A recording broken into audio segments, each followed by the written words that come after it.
Yes, mga kagala, meron na tayong Fix Chocolate Bar from Dubai. Ang tagal na nito lumalabas sa TikTok. Ngayon lang natin matatry. Pistachios flavor. So, chocolate review tayo. Tikpan nga natin to.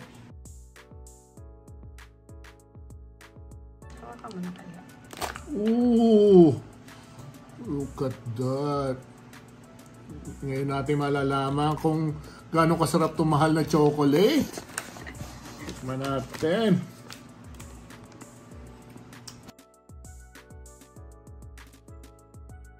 Hindi naman siya masyadong matamis.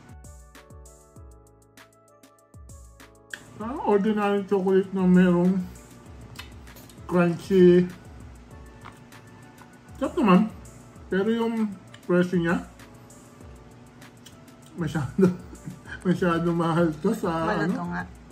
Malutong siya. Sarap na. Pag masyado matamis, nakaka-coat tayo. Kaya medyo okay naman. Mahal nga lang. Kasi hype. Guys, tikman natin ulit. Kasi may kalasi siya eh.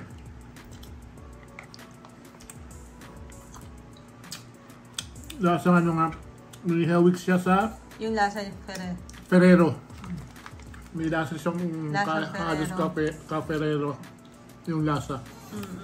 Tapos yung kung bibili ulit ako nito sa ganyang kamahal na chocolate, hintayin ko na lang bumaba presyo. Hype pa siya eh. Masarap naman. Parang Ferrero. Yun lang. Lasang Ferrero.